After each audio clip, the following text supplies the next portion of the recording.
पेड़ लगाओ जल बचाओ का पैगाम लिए एक शख्स कश्मीर से कन्याकुमारी के सफर पर निकला है। शख्स का नाम है स्वराज दीक्षित, जो उत्तर प्रदेश के मुजफ्फरनगर का निवासी है।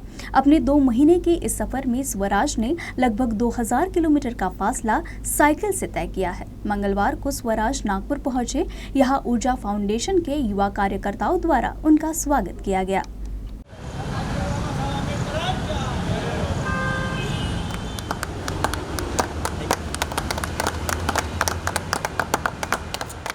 ये है स्वराज दीक्षित। स्वराज उत्तर प्रदेश के मुजफ्फरनगर के रहने वाले हैं और इन दिनों एक खास मकसद के लिए कश्मीर से कन्याकुमारी के सफर पर साइकिल से निकले हैं।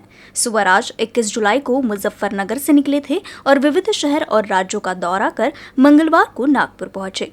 अपने इस सफर के दौरान स्वराज जगह जगह जाकर पेड़ लगाओ जल बचाओ का पैगाम देते हैं। साथ ही वे आज के युवाओं को नशा मुक्ति का भी संदेश देते हैं। सर, मैं अभी नागपुर से कन्याकुमारी की ओर ट्रैवलिंग कर रहा हूं और मुझे लगभग 7 दिन हो चुके हैं जो मैं अब तक इस यात्रा को कंप्लीट किया हूं। और इस यात्रा को सफल करने के लिए मैं एक उद्देश्य जो लेके साथ चला हूं, उसका नाम है पेड़ लगाओ जल बचाओ। और साथ ही यात्रा के दौरान मुझे कुछ और नई चीज़ों का अनुभव हुआ है। जैसे मैं आपको बताना चाहूँगा, नशा मुक्ति उनमें से एक है।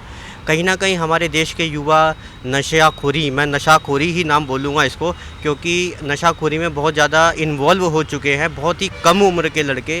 क्योंकि सर, आप जानते हैं कि हमारा देश एक यूथ कंट्री है। पूरी दुनिया में आई थिंक हम फर्स्ट या सेकंड नंबर पे आते हैं और हमारा देश इस समय दुनिया की बहुत ही अच्छी अर्थव्यवस्था है। हम धीरे धीरे ग्रोथ कर रहे हैं, तो कहीं ना कहीं हमारा जो यूथ है उसे इस समय अपनी जिम्मेदारियों को समझना होगा। मंगलवार को जब स्वराज नागपुर पहुंचे तो संविधान चौक पर ऊर्जा फाउंडेशन के कार्यकर्ताओं ने उनका स्वागत किया। साथ ही उन्हें आने वाली यात्रा के लिए शुभकामनाएं भी दी।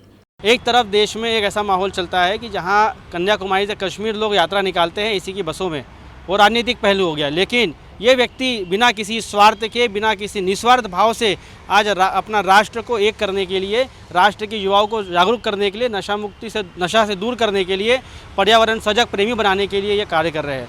इसके तहत ऊर्जा फाउंडेशन के सभी सदस्यों द्वारा इनका शाल श्रीफल देकर स्वागत किया गया।